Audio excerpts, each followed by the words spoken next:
Good morning, ladies and gentlemen. Today is March 24th, 2021. I'm back with another edition of the Wednesday live show. Going to be a relatively quick show today because I'm going to get my COVID shot here in a little bit. So I'll take a quick look through the open trades, talk about a couple of the closed trades, and maybe look at the pending. There's not a whole lot, so that's been kind of a tough. It's been kind of a tough environment here recently, as you are probably well aware, because the market's been sort of all over the map and extremely volatile, and even with the indexes close to new highs, it's been a wild market, and there's been a lot of stocks that have been hammered, quite frankly. Yesterday, the S&P yesterday had kind of a rough day, right? But it wasn't any big deal. You look at this chart and you think, oh, no big deal. But the Russell 2000 was down almost 4%, right? At one point yesterday, it was down 4%, and yeah, looking a little bit rough here. The funny thing is that we had a sell-off a couple of weeks ago, a few weeks ago, and then a bounce up to new highs, obviously, and then now we're in the midst of another little sort of correction, I guess you could say. Boy, this trend line, I don't even know how to draw this thing anymore. I mean, it's kind of, it's become more of a, well, you can just see how the ranges have picked up, the ranges and volatility and all that. So, trend line like this, there's kind of a pattern, quite honestly. The market makes a new high and then has a little dip, makes a new high and has a little dip. This was a pretty extraordinary little rally here, and spent a few weeks sort of just fading down. And this last little rally here, let's look at the Qs.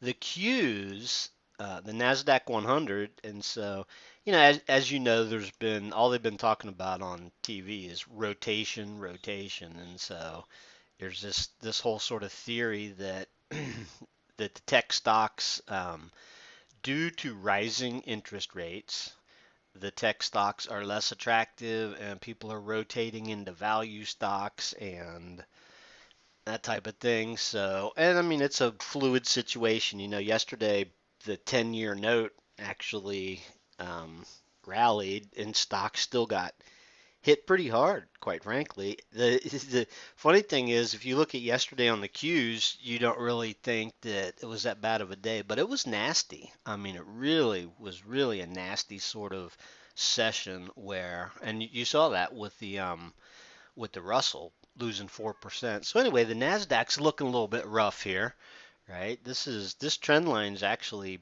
appears to be relatively valid still. And it kind of looks like, well, it looked like it was setting up. It still does actually, setting up like sort of an inverse head and shoulders here a little bit, but acting kind of weak lately. And the market's just been real choppy. It hasn't been on a day-to-day basis. If you're holding a bunch of stocks, you know this. You have some that rally and look pretty good, and some that get hammered, right?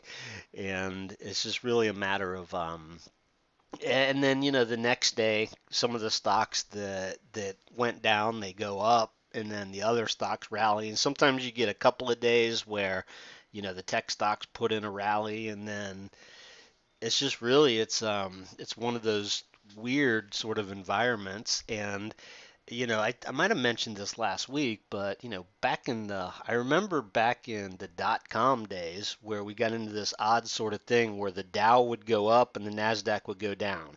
And then a couple days later, the Nasdaq would rally and the Dow would go down. And we're kind of in that same situation here now where, all the different indexes, while they're still, really close to the highs, they're all just acting different. And so, a lot has to do with the sector that a stock's in, right? Oil was down like 6.5% yesterday. And, and it's up, 3.5% today. So it's extremely volatile, and all the different sectors, and a lot of the what am I trying to say? The really hot, momentum type of things really have become extremely volatile. So, I mean, just huge percentage moves on a day-to-day basis. So, anyway, it's easy to get knocked out. And sometimes, there's a bunch of I've looked through a ton of charts. I'm still using my old charting platform here because I have the everything all marked up real nice here. So I've been playing around a little bit with marking up the charts on my new platform. So I'll probably switch over to that. Like once we're down to just a couple of well, actually we're just down to 3 open trades now. We had two get closed, and we're down to 3 open trades, and so I may go ahead and attempt to go back and put all the marks on it. It's not as easy. Trust me, it's not as easy to mark up, especially live on the stock charts platform. But then again, I need to get used to it, so I'll do a little playing around there, and then I'll switch over. The cool thing about the other platform um, is that the prices are in real time. Like this stock charts ACP is what I'm using. It's actually their kind of high tech platform. So these free stock charts, they've kind of kind of outlived their usefulness. Although I still really like them a lot. But anyway, real quick, let's dive into these open trades. So this MOH has been open since February 11th. So that's quite a bit of time. We only have 3 of them open here. Um, and you can see it hit the target, pulled back a little bit, and everything looking pretty good with this. So here was the entry way back here.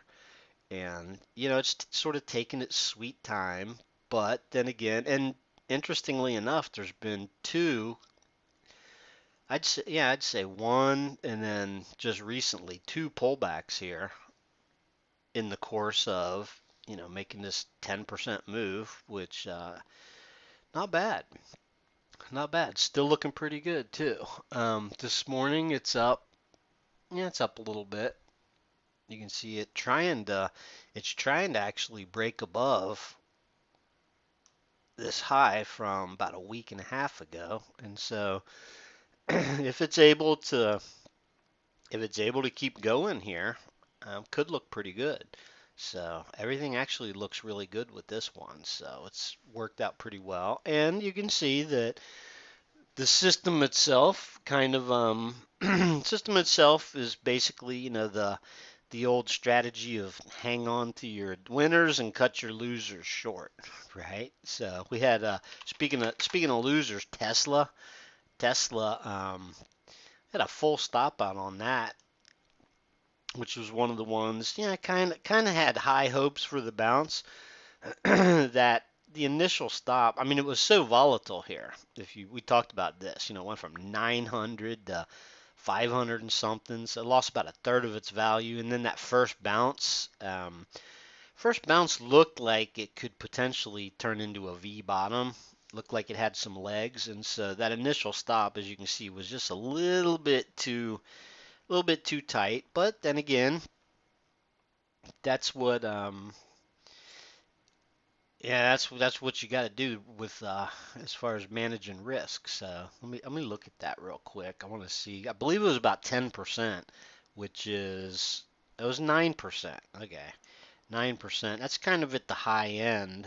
It's kind of at the high end of the range as far as a stop will take. Now the funny thing is that some stocks, geez, 9% a 9% stop is nothing because they fluctuate so much. But anyway, so yeah, it was kind of a weird one with Tesla, and quite frankly, Jeffrey even sent me a message saying that he's like, I can't believe Tesla got knocked out and then rallied. But as you can see here, it's looking kind of weak, and there have been a lot of these sort of crazy knockout days recently. I've seen a lot of stocks where you get a gap down.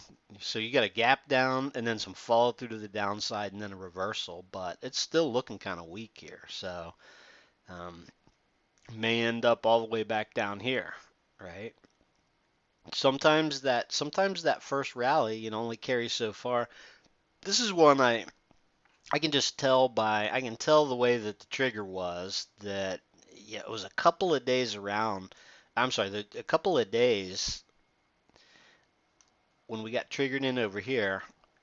If it had bottomed out a little bit more, if it spent a little bit more time down in this lower end, this trigger would have moved down probably to, well, I'm sure it would have moved down to probably this area, in which case the stop would have been lower and all that. But hey, I mean, that's all hindsight, so it happens. Every now and then we'll get triggered in and then tag the initial stop, and that's just how that's just, how it goes sometimes. So no huge big deal, but the thing of it is that the way the system is designed is that it's going to have that stop in place to prevent um, any like super significant stop outs, right?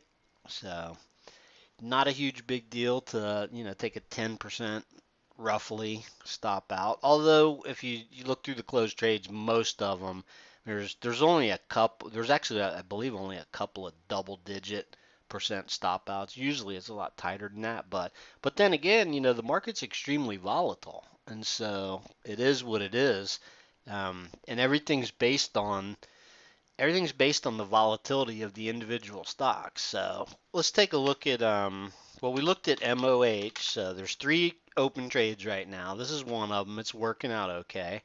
The other two are a little sketchy here. This AQB, extremely volatile stock on a day-to-day, because it's low priced, obviously. Um, on a day-to-day basis, man, this thing has just been, you know, well, it moves significantly, put it that way. And so today, yeah, it looks like this is really close to hitting the stop here. Let's see, the stop at 670. I'm gonna pull up my other chart here and just see, because of course my other chart will show me the low. Yeah, well, the low is 681. So looking a little rough here, but same sort of thing. This was a pretty nice setup. This was one of the setups that I actually thought looked really good with this long pullback and the pivot low. The thing about it is that again, percentage wise, like that initial stop, right? You left that initial stop in there. There's a decent chance that, it pulls back a little bit and bounces around and never actually tags that. But the idea is that the system is trying to get the stop as close to the trigger as quickly as possible. And so sort of based on that low of this day here where it triggered in, that's why this stop is right there. It's trying to, after time passes, like I say, after a certain amount of time passes, it's trying to get it up there. So anyway, I still never looked to see what sector this particular stock was in. So that's kind of looking a little bit rough there, but everything works on cycles, and so we take a few stop outs on this cycle. We had a cycle recently, before this latest round when we got down to one where there was a whole bunch of winners all in a row where the price just went through the target and ended up finally tagging the trailing stop. So and then last but not least is this one, which is also extremely volatile, and this is in the EV sector, which a lot of these EV stocks have, I mean, they had huge sell-offs, big bounces, and then they're sort of rolling back over here. So looking a little rough there on this one too. And so that's basically it. So the important thing, like going forward to me, is to see like what's pending here, right? Because these pending stocks, well, nothing's triggered in today, but these pending stocks here. Yeah, this list is kind of small too, quite frankly. So it just kind of goes to show that we're in sort of a weird environment, and I would expect, with the indexes still kind of up by the highs, except for the Russell 2000, I would kind of expect this pending list to slowly expand, but the environment's just been crazy. So let's look at these in real quick. Starting with PayPal here. PayPal never triggered in up here, so that's one of the reasons. I mean, it poked at this level that would have basically triggered it. It's got this a very similar pattern to a couple of those open trades where they had big sell-offs, bounces, and then sort of rolled over, and then have rolled over like just given about half of the bounce up and could still go either direction. That's sort of where we're at right now. And there's a whole lot of stocks that have that same exact sort of pattern, right? They had, they were in nice uptrends, had a big sell-off, and then reversed, and it remains to be seen whether they're just like sort of backing and filling and going to turn back up, or whether, they had a dead cat bounce and now they're going to roll over. So, trigger on PayPal, these triggers, as I mentioned each week, they do come down, and so this trigger's moved down to this area, which is kind of nice. And so that's the idea. Now the question becomes like, is I guess that particular trend line seems valid because, it's basically got three touches there. It's the primary trend line, but the steeper you draw a trend line, a lot of times the less reliable it is because you get something exactly like, what we're seeing here. So, in which case, I like to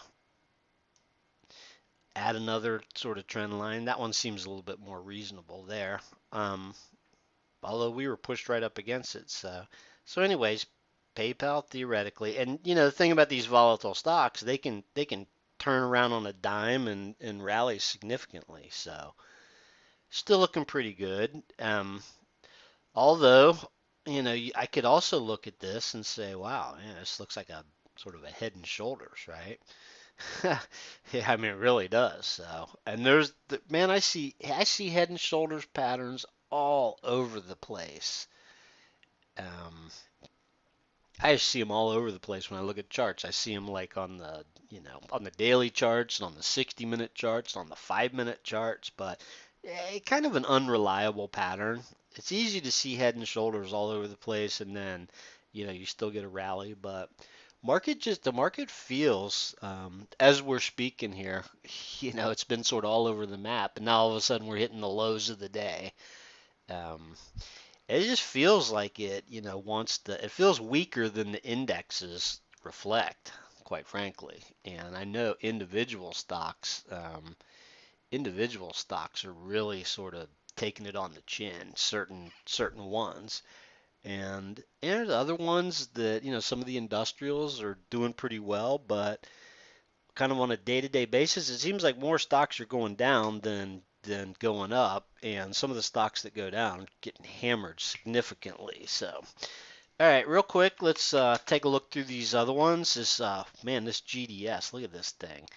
It won't surprise me to see this drop off the list now that, I mean, as of yesterday, it was kind of hanging around that low from over there, kind of hanging around like this prior low, hadn't really given it up, but it looks like it's sort of breaking down today. And so it won't surprise me to maybe see this thing drop off the list here pretty soon because it looks like it has sort of given up the level that it should have held there. I mean, there's another level down here, a couple more levels of support, but pretty nasty looking. So it's funny. This was like probably one of the big winners, back towards the end of the year.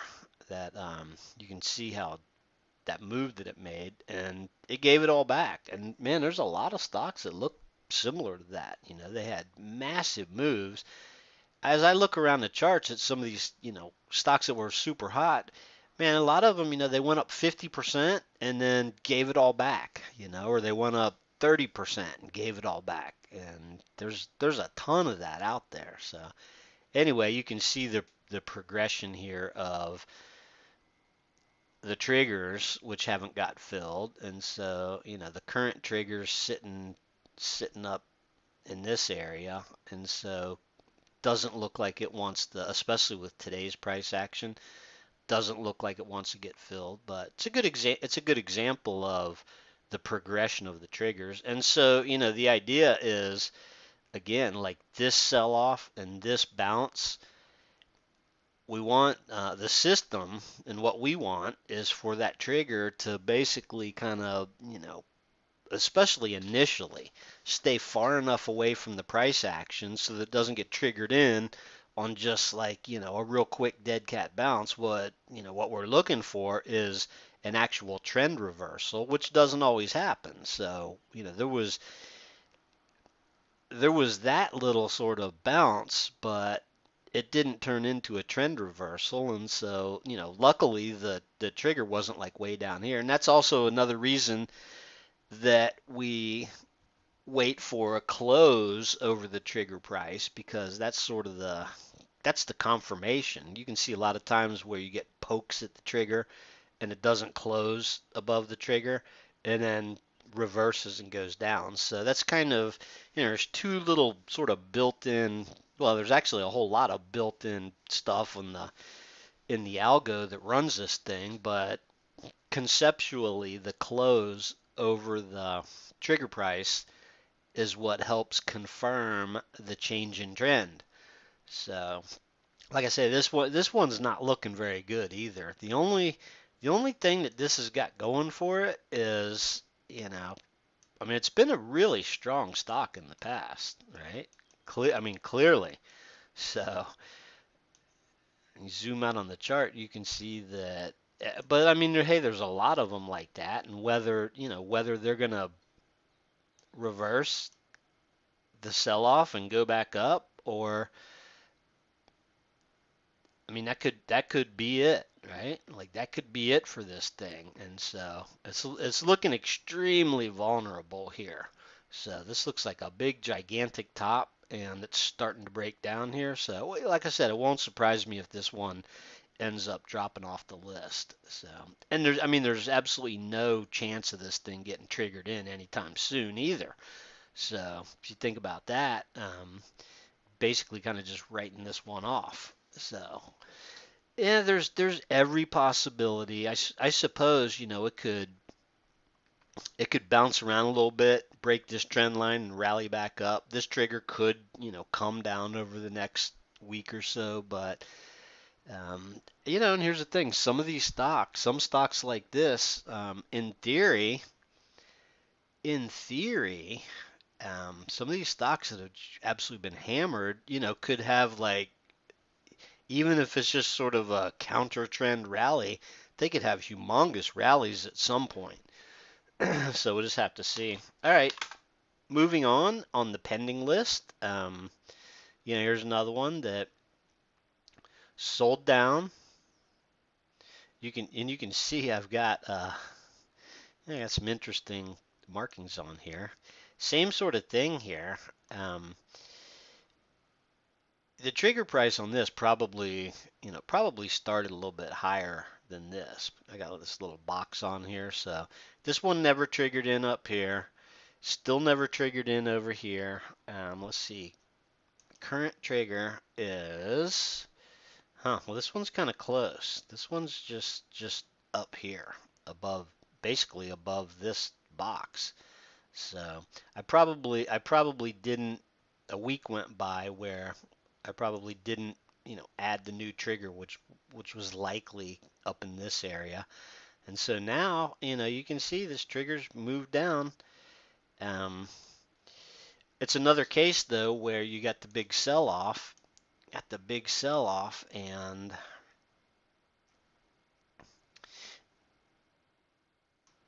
trend lines are tricky sometimes. So, and plus if I look at a candlestick chart, a lot of times I draw the trend line completely different, but that's actually a pretty good trend line right there.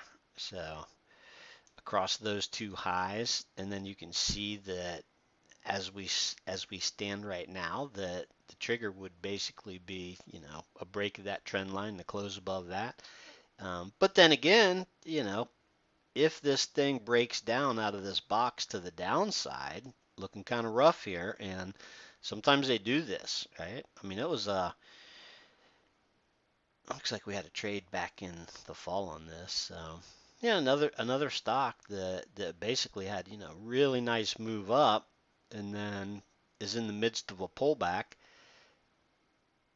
And these pullbacks sometimes, they pull back to a certain level, consolidate, and then either reverse or they break down. And this one's broken down to a new lower level. And so this is going to be another one where it's kind of do or die, because if this breaks down out of this box, geez, I mean, the next support levels is like way down here, right? So this may or may not remain on the list as far as the pending stocks go, but doesn't look like, well, actually it's pretty volatile. So in theory, you could get a few day rally that would trigger this thing in up here.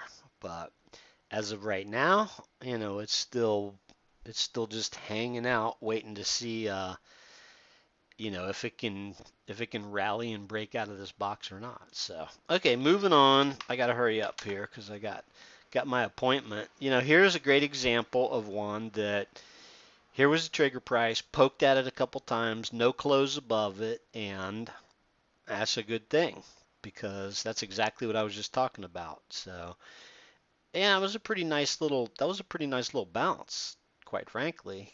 Um, we saw that a few weeks ago, like, um, there was a couple of panic days there, and then sort of a reflective bounce that, on some stocks they carried further than others, and a couple of them, like a couple of those open trades, we basically got sucked into that bounce, and then on some of them we didn't, and that's just the way that it goes.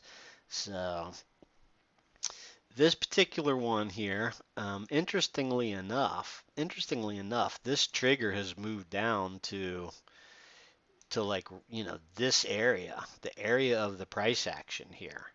So as of right now, this is a pretty volatile stock. I mean, here's the funny thing is that this particular stock is in the pending trades here. You can see it's showing that it's got 7.9% average range. And so that's extremely significant, right? 7.9%, almost 8% average daily range. And so um, not looking too bad here, quite frankly. It's been flirting. It's honestly, well, quite honestly, I didn't look and see what that trigger was a couple days ago. So, it'll probably just stick where it is, right? And if it breaks down, but it seems like actually a pretty decent little spot here. So the thing about this is that if it does trigger in, probably a decent chance that you get a bounce, back up close to 60. So I mean, 50 to 60 or even the high 50s. So this is going to be an interesting one to watch. And other than that, I mean, geez, there's not anything else. There's only those four stocks, and it looks like we're probably going to have just two open trades after today. So everything's just kind of resetting. Let me look around here. NASDAQ, I'm looking over. NASDAQ's down 63 points. So NASDAQ did this same thing where, it sold down and kind of created this zone and then bounced, right? And was not able to, and I drew this on here like last week, I believe, this area of resistance, and so far that area of resistance is holding. So it could theoretically be creating the right shoulder of an inverse head and shoulders, right? Or um, it could, or it could just be, sort of on its way down to lower levels. People don't want to hear that because people don't want to hear that the Nasdaq's breaking down because that's the big thing there. But we'll see what happens here. So there's a pretty good overhead trend line, I should say. So the overhead resistance is up here. So, but this overhead trend line is pretty good. And I mean, it's right there. So I look at something like this, and there's when you draw something like this, you got quadrants, right? And so actually there's a few like little areas. So like the zone that we're in now is the weakness zone. Be careful. And then if it can break this trend line and get into this little zone, it's still kind of no man's land until it can break above this. And then of course, you got this whole quadrant between these two trend lines, the rising one and the falling one, is sort of it's sort of a no man's land, right? But it is what it is, and so we're gonna see. This particular sell-off in the Nasdaq has affected individual stocks a lot more than the indexes, right? Now the Russell, even the Russell, I mean, you look at this chart and you think, oh, just a little dip there, but it's pretty significant, quite honestly. It's a fairly significant dip.